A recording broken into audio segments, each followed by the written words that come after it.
स्वामी श्रीमती मीरा अरविंदो सावित्री अध्ययन कार्यक्रम रे अंशग्रहण करुवा सम्मानस्पद समस्त भाई अपा आमे लास्ट सेशन रे अर्थात गत रविवार सकाळ 5टारे जो अध्ययन करथिले ताहा 31 पृष्ठार 15 नंबर लाइन रे समाप्त होइतिला। आज आमे पृष्ठा 31 16 नंबर लाइन रो आरंभ करिवे। आमे देखिथिले जे अश्वपति एभली गोटे अंचल रे इलाका रे पहुंची छंती जहाँ हेउची a region of wonder and delight विस्मय एवं आनंद भरा एक अंचल एवं तांको एक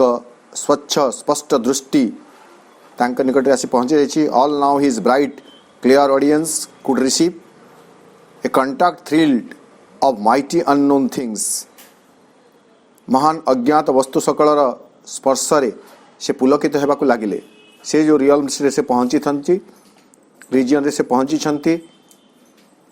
से अंचल रे से अनेक अज्ञात वस्तु मानकर स्पर्श रे आछंती एवं से स्पर्श तांको पुलकित करिछि। तांका भितरे एक अपार्थिव सन्निकट बोध सान्निध्य अनुभूत होइछि बा से सेथि प्रति जागृत होइछंती एवं प्रत्येक स्पर्श अनंत आड़को तांकर चेतना को खोली दउछि। एई सब कथा आमे देखिथिले। आज ता परठो आरंभ करिवे पृष्ठा 31 line 16। Ever his consciousness and vision grew, they took an ampler sweep, a loftier flight. He passed the border marked for matters rule and passed the zone where thought replaces life. Ever, always, प्रत्येक मुहूर्तरे तांकर चेतना और तांकर दृष्टि अभिवृद्धि लाभ कला विकत हेबाकु लागिला। ग्रीव तांकर चेतना मध्य विकसित हैला दृष्टि मध्य विकसित हैला। परिणाम तो कौन हैला? दे टुक एन एम्पलर स्वीप। परिणाम स्वरूप से जो नियत वृद्धि लाभ करुथुवा चेतना नियत विकसित होथुवा दृष्टि से माने आयत्त कले दखल कले एम्पलर स्वीप एक बृहत्तर क्षेत्र। एम्पुल अर्थ हेउछि प्लेंटीफुल प्राचुर्य भरा एक क्षेत्र बृहत्तर विशालतर एक क्षेत्र से माने प्राप्त कले। ए लोफ्टियर फ्लाइट लोफ्टी माने होछि हाई तेणु लोफ्टियर माने एक उच्चतर अर्थात तांकर चेतना एवं तांकर दृष्टि व्यापक होईगला एवं उच्चतर सोपान को उन्नीत होईगला। पुणी तार परिणाम आमे देखिबे। प्रथमे देखिले तांकर चेतना एवं दृष्टि रे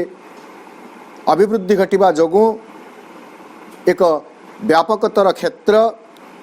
एवं एक ऊर्ध्वतर विहार बा एक ऊर्ध्वतर उड़ियान तांको प्राप्त हैला एवं एक व्यापकतर क्षेत्र एवं एक ऊर्ध्वतर उड्डयन फ्लाइट ऊपर को ऊर्ध्वायन हेबा जोगु कौन हैला? He pass the border marked for matters rule. से गोटे बॉर्डर को अतिक्रम करी गले। बॉर्डर कौन नहीं दुईटी सीमा भितर बा दुईटी प्रांत भितर एक सीमा रेखा को आम बॉर्डर बोली कहू प्रांत को बॉर्डर बोली कहू सीमांत बा प्रांत। तो वर्तमान पर्यंत अश्वपति थिले एई भली गोटे इलाका रे जो इलाका रे मैटर्स रूल जड़र विधान तिष्ठि रहितिला जड़र विधान निर्णायक होई रहितिला। मैटर्स रूल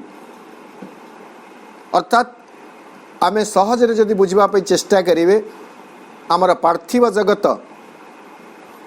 जो जगत रे आमे वास करूछु एही जगत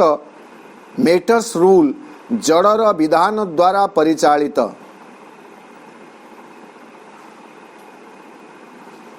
यही जगत को अतिक्रम करिगले रही पराजगत, एटा है अपराजगत पराजगत, एटा है अपरार्ध ऊर्ध्वरे रही परार्ध। यही अपरार्ध जगत रे जड़र विधान निर्णायक होई रही थाए, जड़र विधान शासक होई रही थाए, किंतु अश्वपतिंकर चेतना रे एवं दृष्टि रे एक अभिवृद्धि घटिबा जोगु से व्यापकतर एवं उच्चतर एक क्षेत्र भीतर को उत्तोलित हो गले ओ जड़र यही प्रांत को प्रांतीय सीमा को से अतिक्रम करिगले। मेटर्स रूल जड़ नियंत्रणाधीन से सीमा को से अतिक्रम करिगले। He pass the border marked for matters rule. केवल सेतिकी नुह आहरी ऊर्ध्व को मध्य से उठीगले। He and pass the zone एवं सही जोन सही इलाका सही अंचल को मध्य से अतिक्रम करिगले। वेयर थॉट रिप्लेसेस लाइफ, जो जन रे लाइफ बदल रे बा प्राण बदल रे चिंता थाए। वर्तमान श्री अरविंद जोग दर्शन अनुसार आम जो देखिए तीनोटी कथा जो matter thought life, matter represents करुच्ची आम जोटा शरीर, थॉट माइंड, लाइफ लाइफ प्राण। तो मन प्राण शरीर सीमा को अतिक्रम करी ऊर्ध्वतर एक सोपान को अश्वपतिंकर चेतना एवं दृष्टि उन्नीत होईगला।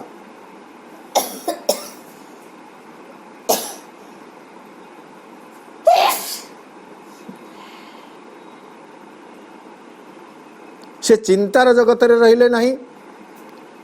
प्राणर जगत रे रहिले नहीं, जड़र जगत रे रहिले नहीं। से सबु सीमा को से अतिक्रम करी जाई एक उच्चतर एक व्यापकतर भूमि रे जाई पहुंची गले। Out of this world of science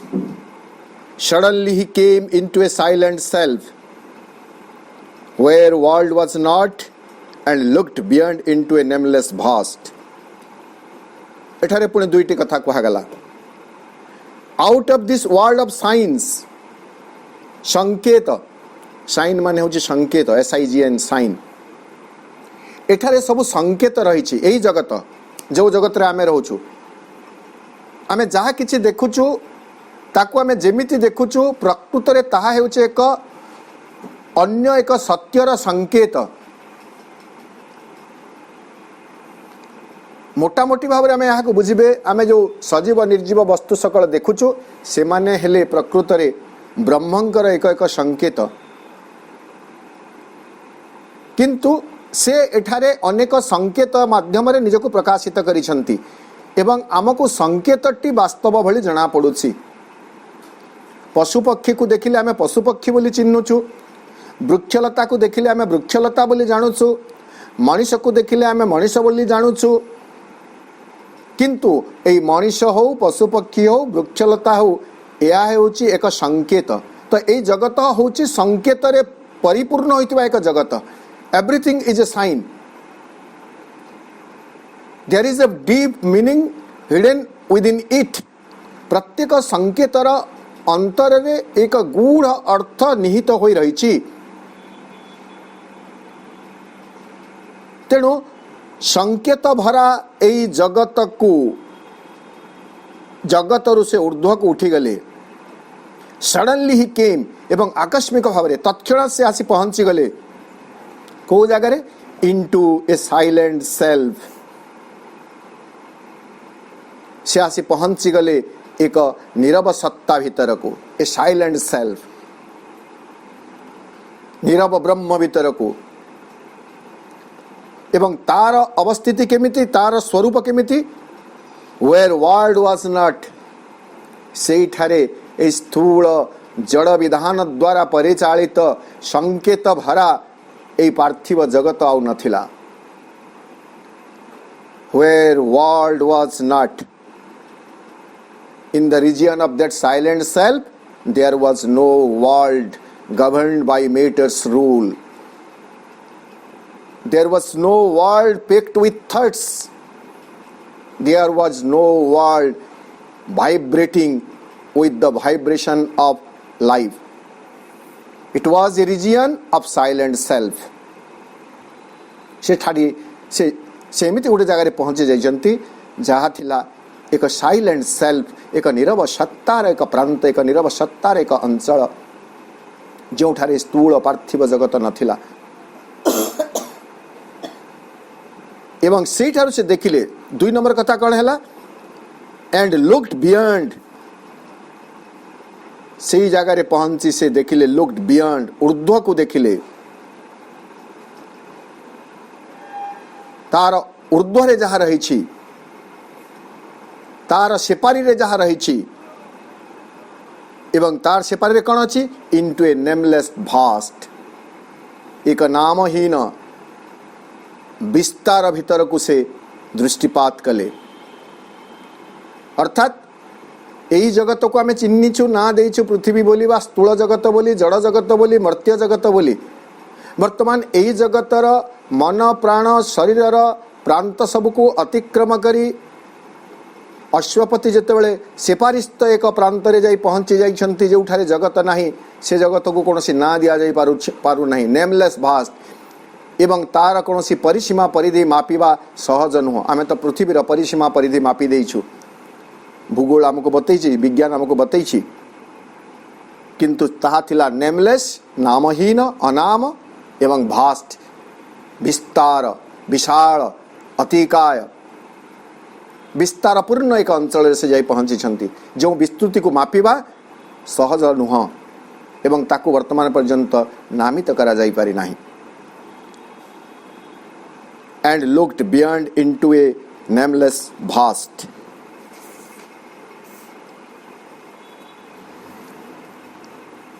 These symbol figures lost their right to live. All tokens dropped our sense can recognize. They are the heartbeat no more at body's touch. They are the eyes gazed no more on beauty's shape. Say जो nameless vast which is beyond the world we know, we live. आमे जानिथिबा आम ज्ञात एवं आमे बंचुथुबा एई जगतर सेपारिस्थ एक नामहीन विस्तीर्ण प्रांत रे जेतेबेले जाई साइलेंट सेल्फ जोठारे नीरव सत्ता रही, सेठारे जाई जेतेबेले अश्वपति पहुंचुछंती, सेठारे एई पार्थिव जगतर जहाँ सब सिंबल फिगर्स प्रतीकार्थ बहन करुथुबा रूप सकल, रूपावली सकल, सेठारे तिष्टि रहिबार अधिकार से माने पाहिले नाही। Lost their right to live, सेठारे से माने रही पारिबे नाही। राइट कहीं की कहा जाइए नहीं, आम राइट टू लिव आमर अधिकार अच्छी, आमको से कहीं मना करि पारिबे नाही, किंतु सेठारे से मानकर से अधिकार रहिला नाही। अर्थात एई प्रतीकात्मक रूपावली सकल सेठारे आउ तिष्टि रही पारिले नाही। All tokens dropped our sense can recognize. Here everything we know, we learn, we experiences through our senses. एई पार्थिव जगत रे कौन हुए, सब किछि को आमे देखू, शुणु, जानू, अनुभव करू आम इंद्रिय बोध शक्ति द्वारा। आखि अच्छी, आखि माध्यम रे आमे देखुछु, कान अच्छी, कान माध्यम रे शुणुछु, चर्म अच्छी, चर्म रे स्पर्श अनुभव करुछु, नाक अच्छी, नाक रे श्वासक्रिया ग्रहण करुछु, जीभ अच्छी जहाँ को रसन इंद्रिय बोली कहा जाए, स्वादेन्द्रिय बोली मध्य कहा जाए, ता माध्यम रे आमे स्वाद बारुछु, ठंडा, गरम, कषा, पिता, राग, फिका ए सबु जाक आमे इंद्रिय मानक माध्यम रे अनुभव करुछु। किंतु सही जगत रे जो प्रांत रे वर्तमान से जगत तो नामहीन जगत, नेमलेस भास्ट, सेठारे कौन है ऑल टोकन्स ड्रप्ड आम इंद्रिय मानक द्वारा अनुभूत होउथुबा सकल अवबोध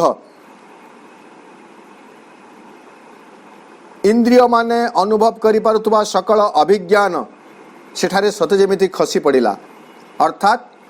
इंद्रिय अनुभूति आ सेठारे किछि रहिला नाही इंद्रिय सकल आउ कोनोसी आवश्यकता सेठारे रहिला नाही आउ टिके स्पष्ट करबा को जाई प्रभु कहउछंती they are the heart beat no more at body touch सही जगत रे सही प्रांत रे शरीर स्पर्श रे आउ हृदय स्पंदित हो नाही अर्थात शरीर पाई हृदस्पंदन होउची एवं आमे से हृदस्पंदन अनुभव करूछु शरीर माध्यम रे आमे जेतेबेले आम बाँ पट छाती रे हाथटी रखी दो हृदस्पंदन रे से धक धक शब्द आमे सुनिबा को पाऊ किंतु सेठारे से हृदस्पंदन मध्य शरीर उपरे से स्वाभाविक भाव में शरीर स्पर्श उपरे निर्भर कराला ही अर्थात हृदस्पंदन चली किंतु चलुची बोली जना भी पड़ू नाही ताकू अनुभव करवा आदौ संभव हो नहीं they are the heart beat no more at body touch they are the eyes guest no more on beauty shape एवं एठारे आमर आखि कण करूची ब्यूटी शेप कि सुंदर आहा कि आनंदमय यही विशाल संसार धन्य महाप्रभु महिमा तुमर अटे अनंत अपार कि सुंदर आहा कि आनंदमय यही विशाल संसार धन्य महाप्रभु महिमा तुमर अटे अनंत पार अटे अनंत पार सौंदर्य भरपूर होइतिबा जगत आखि माध्यम रे सौंदर्य रूप सकल को देखुथुबा दृश्य बासी दर्शनेन्द्रिय तार से शक्ति मध्य रहेला अर्थात सेठारे आखि आ सौंदर्य रूप सकल को देखिबा पई आवश्यक पड़िला नहीं मोटामोटी भाव जदि आमे कहिबे घटनाटी एमिति हेला जे सही जगत रे all senses stop functioning in their old way सकल इंद्रिय तांकर प्राचीन पारंपरिक पार्थिव धारा रे जो काम करुतिले से सबु सेठारे सीज हे गेला बंद हे गेला अर्थात इंद्रिय मानकर आ कोनसी आवश्यकता ही रहिला नाही एवं सेही बेली गोटे अवस्था रे आहुरी कौन घटिबा को जाउची आमे आलोचना करिबा in rare and lucent intervals of hush into a signless region he could soar, packed with the deep contents of formlessness, where world was into a single being wrapped, and all was known by the light of identity, and spirit was its own evidence. सेही भली गोटे स्थिति रे नामहीन चरम विस्तृत एक अंचल पहुँची जोठारे इंद्रिय मानकर क्रियाधारा कार्यावली संपूर्ण भाव में ड्रप्ट हो जाइछि स्खलित हो जाइछि सेही भली परिस्थिति रे वर्तमान अश्वपति विचित्र अनुभव करुछन्ति एक विचित्र स्थितिर अनुभव करुछन्ति इन रेयर किंतु सही अनुभूति थिला rare it was not a permanent phenomena वर्तमान पर्यंत ता स्थायी नुह रेयर क्वचित कदाचित विरल एंड ल्यूसेंट इंटरवल्स ऑफ हॉश ए जो ए जगत रो से जगत को पहुंचीबार जो अभिज्ञता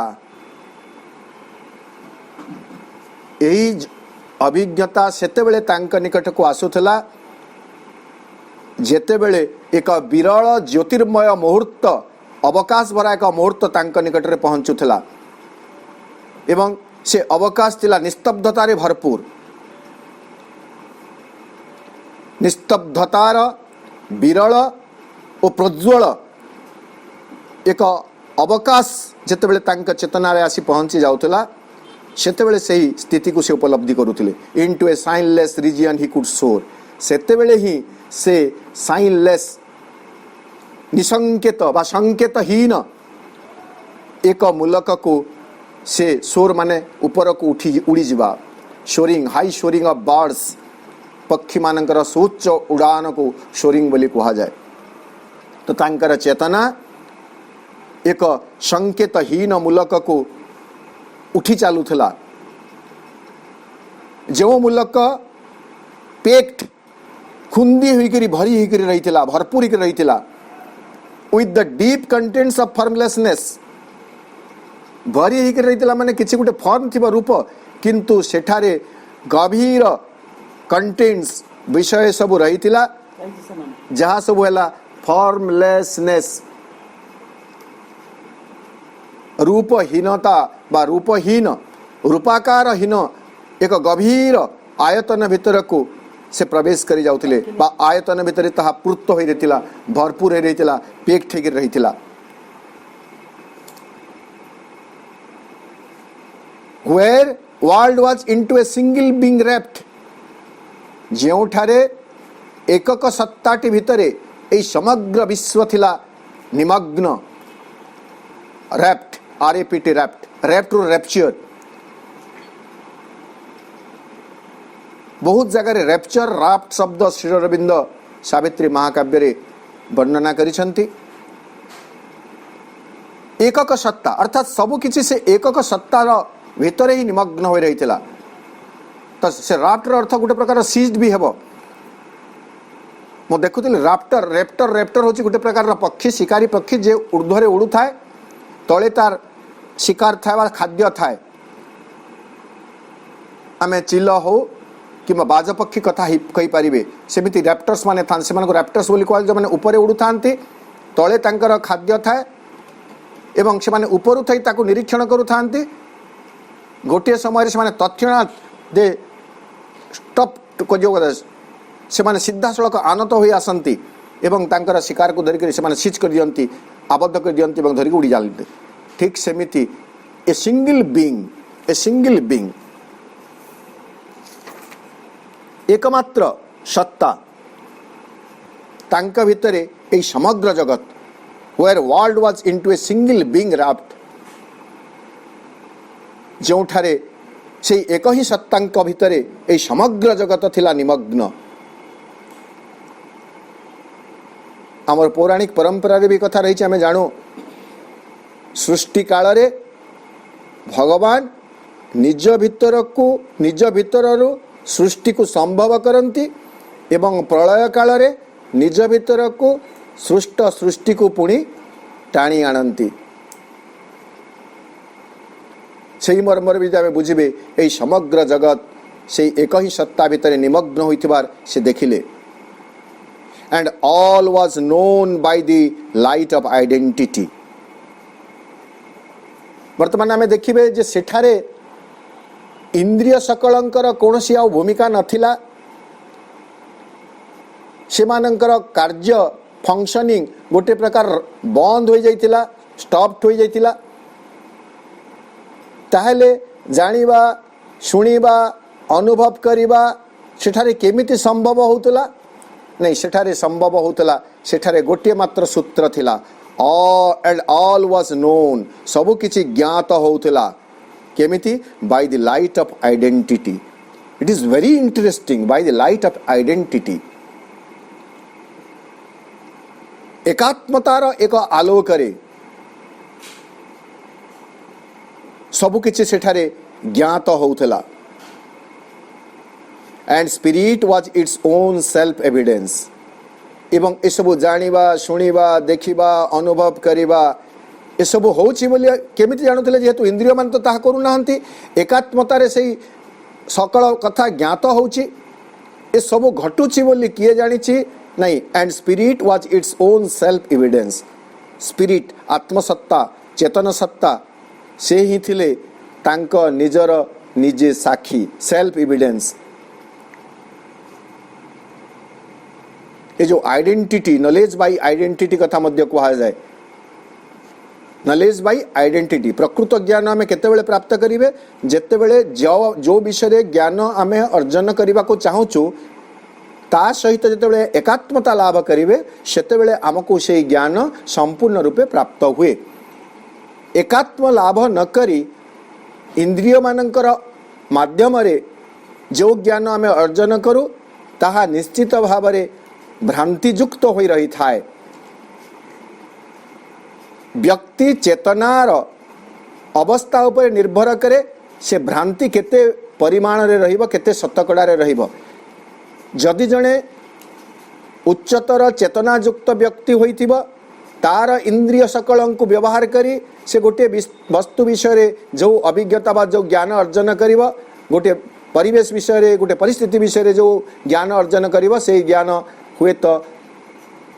कम शतकड़ा भ्रांतिपूर्ण होई थाई पारे बेसी शतकड़ा वास्तव होई पारे। आउ जणे अज्ञान व्यक्ति तार भ्रांति बेसी होई पारे एवं ज्ञान कम होई पारे। किंतु इंद्रिय मानक द्वारा लाभ करा जाउथबा ज्ञान अनुभव अनुभूति यह निश्चित भाव में भ्रांतिपूर्ण निश्चित भ्रांति रही रहिबो। तेणु यथार्थ ज्ञान अर्जन करने को हेले यथार्थ ज्ञान प्राप्त करने को हेले आमको वस्तु सहित व्यवस्था सहित परिस्थिति सहित जो जो जो विषय में ज्ञान अर्जन करने को चाहूँ से परिवेश से परिस्थिति से वस्तु से व्यक्ति विषय सहित आमको एकात्म लाभ करने को हेब। मोटामोटी आम जदि यहाँ अध्यात्म ज्ञान बोली कहिबे आत्मज्ञान बोली कहिबे भगवत ज्ञान बोली कहिबे जदि मते भगवत ज्ञान दरकार मु भगवत ज्ञान केतेबेले प्राप्त करि पारिबी नहीं जेतेबेले भगवान सहित एकात्म लाभ करिबी। मु आत्मज्ञान केतेबेले प्राप्त करि पारिबी नहीं जेतेबेले मु आत्मा सहित एकात्म होई जाई पारिबी। एटाकु सही मर्मरे एठारे कहा जायछि। एवं एही प्रसंग रे मोर गोटे दृष्टांत मने पडुछि जोटा मनोज दास कर एक अभिज्ञता बोधे अमेरिका ना पाश्चात्यर कौन गोटे देश को कौन गोटे विशेष कार्यक्रम रे मनोज दास जाई थांती तांकर लेखा गुड़ी कर अच्छी एक्जाक्टली कौ जगह मुझे कहीपरि किंतु घटनाटी मोर स्मरण पड़ुछि। से कार्यक्रम हेबा पूर्वर सकाळे जेतेबेले चा खाउछंती मनोज दास सेतेबेले से अंचल किसी सांबादिक तांक निकट रे आसी पहुँचिले एवं तांकर इंटरव्यू नेले साक्षात्कार। इंटरव्यू रे तांकर गोटे बड़ प्रश्न थिला जे प्रश्न हैला जे आज यही विंश शताब्दी रे सेतेबेले विंश शताब्दी कथा विंश शताब्दी रे पाश्चात्य देशवासी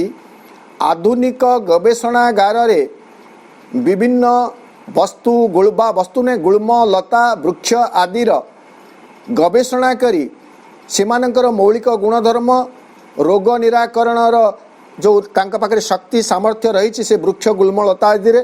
जहाँ जानिबाकु पाउछंती कहीं कौ कालरू भारतर आयुर्वेद शास्त्र रे से सबु कथा गुड़िक वर्णना करा जाई अछि। आपणक पय हमर प्रश्न हैला जे से समय रे भारत रे एई भली उच्च क्षमता संपन्न आधुनिक परीक्षणागार थिला कि लैबोरेटरीज जदि थिला ताहा वर्तमान केउठी अछि एवं जदि नथिला ताहले से माने केमिति जानिबा को पाउथिले। मनोज दास कर चमत्कार उत्तर थिला जे नहीं निश्चित भाव में एक गवेषणागार थिला। आपणकर गवेषणागार ठारू आहुरी उच्चतर क्षमता संपन्न वेल एडवांस बोली आमे कहि पारिबे लैबोरेटरीज माने थिला सेतेबेले भारत रे किंतु ताहा एई बली इंफ्रास्ट्रक्चरल लैबोरेटरीज नथिला। जंत्र पाती घर द्वार ए सबु को नेकी लैबोरेटरी नथिला। ताले लैबोरेटरी थिला कोठी नहीं प्रत्येक ऋषि द्रष्टा पुरुष मानकर अंतर रे थिला जो माने से आयुर्वेद शास्त्र रचना करिसंती से माने थिले गोटे गोटे जीवंत परीक्षणागार। जेतेबेले कोनसी वस्तु विषय बा वृक्ष बा गुल्मलता विषय से माने जानिबा को चाहुतिले सेतेबेले ताकू कोनसी गवेषणागार रे तांकू परीक्षण करिबा को पडु नथिला। से माने ता सहित एकात्म होई जाउतिले एवं एकात्म होई गला परे सेही गुल्मलता हो से वृक्ष हो तार सकल गुण विषय रे से माने अवगत होउतिले एवं ताकू से माने लिपिबद्ध करि दउतिले। तो एकात्म हेबार रहस्य होची एया। तो सही प्रांत रे जाकि अश्वपति पहुंची जो प्रांत रे इंद्रिय सकल सत्य जेमिति तांकर फंक्शन बा तांकर जो रही क्रिया सकल ताकू हरई देइछंती सेठारे से तिष्ठि रही पारु नांती किंतु सेठारे तथापि सब किछि जानी होची सब किछि अनुभव करी होची केमिति अनुभव करी होची नहीं by identity and all was known by the light of identity एकात्मतार आलोकरे सब किछि सेठारे ज्ञात होची एवं तार एकमात्र साक्षी होचंती निजे स्वयं आत्मसत्ता निजे स्वयं आत्मपुरुष। The Supreme's gaze looked out through human eyes and saw all things and creatures as itself and knew all thought and word as its own voice. तापरे कौन होची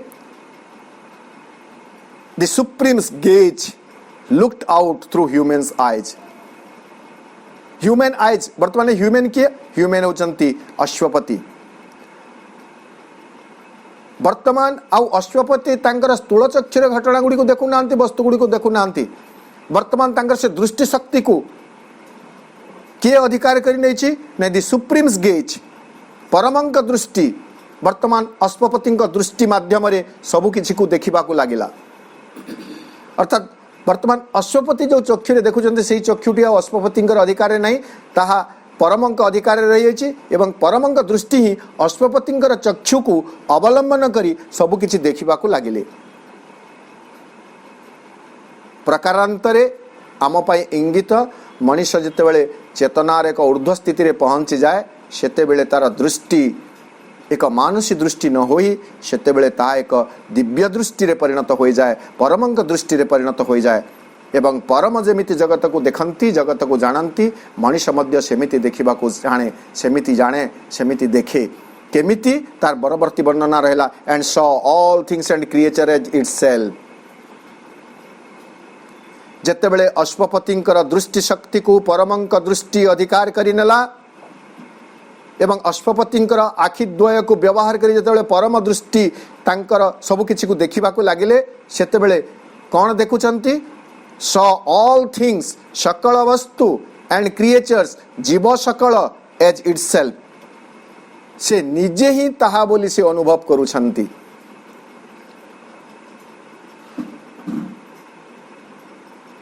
ए जो एकत्वर ये जो भाव एकात्मतार जो आलोक रे सए सब किछि को जानिबा को पाइले तार परिणाम रे कण घटिछि नहीं जावतीय वस्तु और जीव सकलंकु से स्वयं निजे बोली देखुछंती सबु तांको निज स्वरूप बोली से देखुछंती and knew all thought and word as its own voice एवं सकल चिंता और सकल शब्द को से तांकर निजर स्वर रूपे जानी पारुछंती। अर्थात जहाँ चिंता आसुची से जगत रे जहाँ सब चिंता अच्छी से सब चिंता होची तांकर ही चिंता जहाँ सब कंठस्वर बा जहाँ सब ध्वनि उच्चारित होची जो सब शब्द सेठारे गुंजरित होची से शब्द होची तांक निजर स्वर। एही भली एकात्मतार भाव कथा कहा जाउची 2-3 लाइन बा श्लोक भागवत गीतारू आमे देखिबे जे ए एकात्मतार भाव कण अनेक थर आमे आलोचना करी सारिछु जे समस्त भितर निज को देखिबा एवं निज भितर भगवान को देखिबा तार गोटे उपलब्धि रही जो मांग पश्यति सर्वत्र सर्वं च मयि पश्यति एही भली गोटे भगवत गीतार श्लोक रही आमे अनेक बार से कथा को आलोचना करी सारिछु। जो मांग पश्यति सर्वत्र सर्वं च मयि पश्यति श्रीमद् भगवत गीता 6 नंबर अध्याय 30 नंबर श्लोक। जो मांग पश्यति सर्वत्र सर्वं च मयि पश्यति तस्याहं न प्रणश्यामि स च मे न प्रणश्यति। जी मते सबुठारे देखे एवं सबु किछि मो ठारे देखे से केवल मो ठारू दूरेई जाए नहीं बा मु केबे हेले ता ठारू दूरेई जाए नहीं। तार पूर्व श्लोक को भी आमे देखिबे सेही भली रहिछि। पूर्व श्लोक रे कहा जाउछि सर्वभूतस्तमात्मानं सर्वभूतानि चात्मनि इच्छते योगयुक्तात्मा सर्वत्र समदर्शनः सर्वभूतस्थ अमात्मानम अर्थात समस्त भूतरे समस्त जीव भितरे मु अवस्थित अच्छी एक कथा जी जाने से प्रकृत जोगी एवं से जोगी समस्त ठारे मते देखे यहाँ है आम सेटा समस्त ठारे से मते देखे पुनश्च सबु जीवन को मो ठारे देखे एवं जावतीय जीव समस्त ठारे मते देखे एवं समस्त जीवन को मो ठारे देखे यही भली जोगी होची यथार्थ जोगी एवं यही ज्ञान होची सात्विक ज्ञान बोली कहउछंती। आमे जानिछु भगवद गीता रे बारंबार सबु कथा कहा जाइछि तीनोटी गुण गुणत्रयीर कथा कहा जाउछि सत्व रज एवं तम खाद्य हो आउ किछि हो चिंता हो सबु किछि तीनोटी गुणधर्मी तेणु ज्ञान सात्विक गुण काहाकू सात्विक ज्ञान काहाकू कहा जीव नहीं ताकू श्रीमद् भगवद गीता 18 नंबर अध्याय 20 नंबर श्लोक रे कहा जाइछि जोटाकू 18 नंबर अध्याय को कहा जाइछि मोक्ष संन्यास योग सेठारे कहउचंती सर्वभूतेषु जैनैकं भावमव्ययमीक्षते अभिभक्तं विभक्तेषु तद्ज्ञानं विद्धि सात्विकं सर्वभूतेषु जे अनेकम समस्त जीव मानक ठारे समस्त प्राणी मानक भितरे जेन जहा द्वारा अभिभक्त ओ अखंड दिव्य प्रकृति ही दृष्ट हुए जो ज्ञान व्यक्ति को सबु भितरे अभिभक्त एवं अखंडर बोध को सृष्टि करे अभिभक्तम विभक्तेषु तज्ञानम विद्धि सात्विकम सबु किछि अभिभक्त अखंड सबु भितरे यही कथा को जे उपलब्धि करे यही भली ज्ञान को सात्विक ज्ञान कहा जाए अर्थात आमे देखिबे वर्तमान अश्वपतिंकर सेही भली गोटे सात्विक ज्ञान उद्रेक होइछि एकात्मतार आलोकरे से सबु किछि को देखि पारुछंती तांको आखि को व्यवहार करी वर्तमान परमंक दृष्टि सबु भितरे सकलंक भितरे निज स्वरूप को देखुछंती एवं सेठारु उच्चारित होतुबा समस्त शब्द एवं ध्वनि तांकर कंठस्वर एक कथा से जानी पारुछंती एही भली गोटे अनन्य अनुभूति अश्वपतिंकर होउछि किंतु आमे कहले rare and lucent interval of hours इटा सब बेले रहू नाही जेतेबेले से हॉस निस्तब्धतार एक ज्योतिर्मय निस्तब्धतार विरल मुहूर्त रे आसी उपनीत हो जाउछंती अवकाश रे सेतेबेले से सेही महत्तर अंचल को तांकर चेतना उठी जाउछि एवं सब देखुछंती। आज आमे एठी रखिबा पृष्ठा 31 लाइन 35 अर्थात पृष्ठा 31 पई आ गोटे लाइन बाकी रह गला आसंता काली सकाळे आमे पृष्ठा 31 लाइन 36 रु आलोचना आरंभ करिबा।